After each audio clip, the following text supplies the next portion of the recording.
Assalamualaikum kelas. Okey, untuk video kali ini kita akan fokuskan berkaitan dengan pembahagian sel jenis mitosis.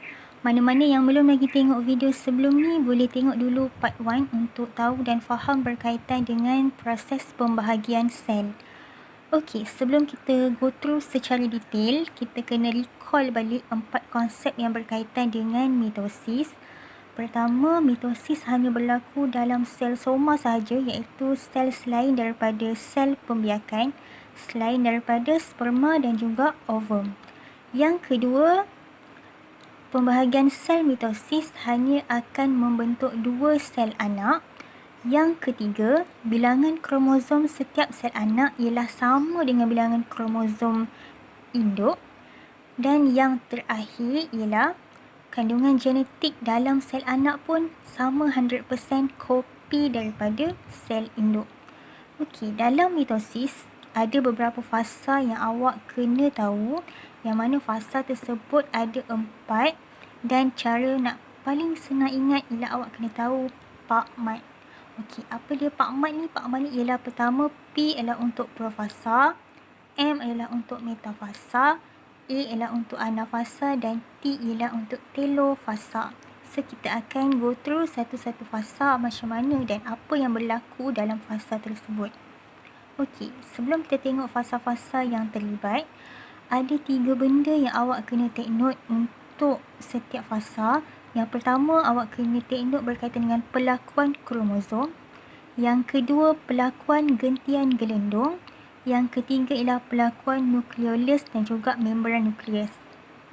So, dalam gambar ni merujuk kepada fasa yang pertama iaitu profasa. Kita ada satu bulatan sel yang mana dalam sel kita ada nukleus. Dan kalau tengok nukleus, kenapa dia putus-putus, ini ialah membran nukleus. Dalam membran nukleus kita ada core yang lebih dalam iaitu nukleolus. Dan juga kita ada kromosom yang mengandungi genetik, mengandungi DNA, mengandungi gen.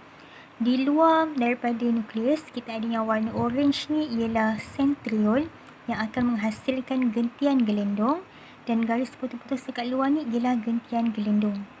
So, semasa profasa, 3 benda penting yang awak kena tahu. Pertama ialah apa yang berlaku pada kromosom, apa yang berlaku pada gentian gelendong dan apa yang berlaku pada nukleolus dan juga membran nukleus. Okey, so daripada segi kromosom dalam fasa profasa dia akan memendek dan menebal, yang menyebabkan dia akan jadi jelas kelihatan di bawah mikroskop. Yang mana semasa profasa ni kita panggil kromosom tersebut sebagai kromatid kembar. Ingat lagi kromatid kembar? Daripada satu kromatid, dia akan menjalankan proses replikasi DNA, membentuk kembar dia dekat sebelah. So, itu ialah kromatid kembar. Okey, dan dalam fasa ni juga yang mana gentian gelendong akan mula terbentuk dan menyebabkan nukleolus dan membran nukleus dekat sini akan mula terurai. Konsepnya ialah apabila gentian gelendong terbentuk je, automatik nukleolus dan membran nukleus akan hilang. Okey, so selesai untuk profasa. Tengok kepada fasa yang kedua, yang ni kita panggil dia sebagai metafasa. Okey, dalam metafasa yang awak kena ingat ialah pastikan gambar untuk metafasa ialah kromosom akan berada di tengah-tengah, tersusun, dia akan line up dekat tengah-tengah. Okey, sama juga 3 benda penting yang awak kena tahu.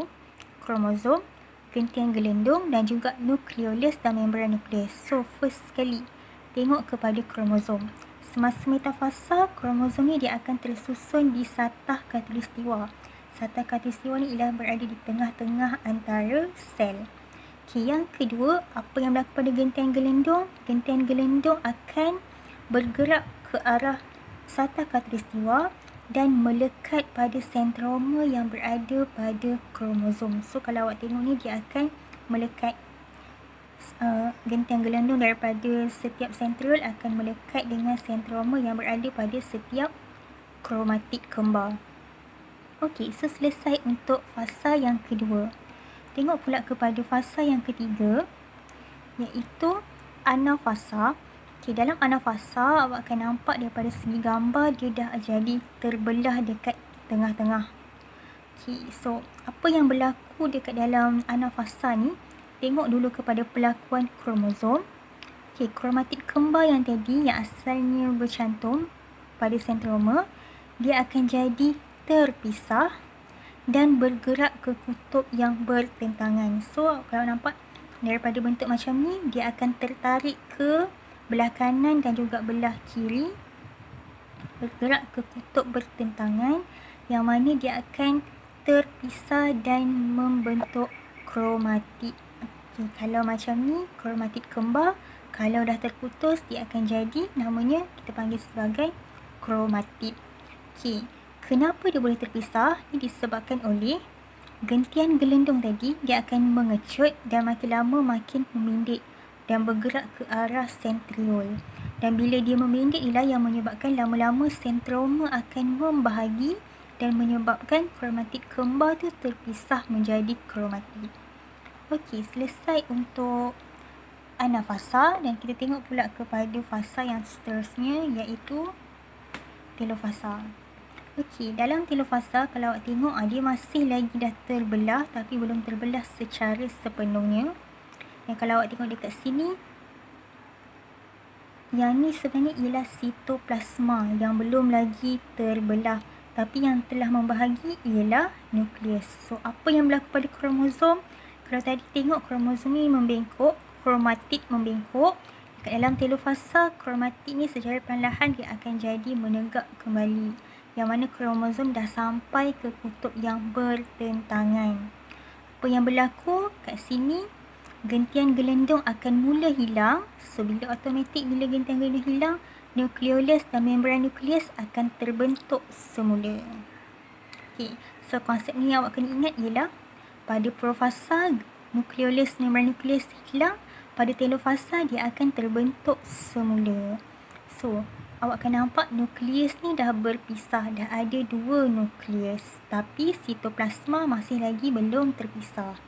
So, selepas berlakunya telofasa, inilah di luar daripada mitosis, yang mana nukleus terpisah, sitoplasma pula akan mula membahagi dan menjadi 2 sel anak yang baru. Kalau kita tengok tadi, ingat balik konsep berkaitan dengan mitosis. Konsep yang pertama mesti berlaku pada sel soma. Konsep kedua, sel akan terbentuk menjadi 2 sel anak, 1, 2. Yang ketiga, kalau kita masih ingat, sel induk ada 4 kromosom dan dalam setiap sel anak pun ada 4. 1, 2, 3, 4. 1, 2, 3, 4. Dan yang mana kandungan genetiknya untuk kedua-dua sel ni sama dengan sel induk. Okey, so sekian untuk mitosis.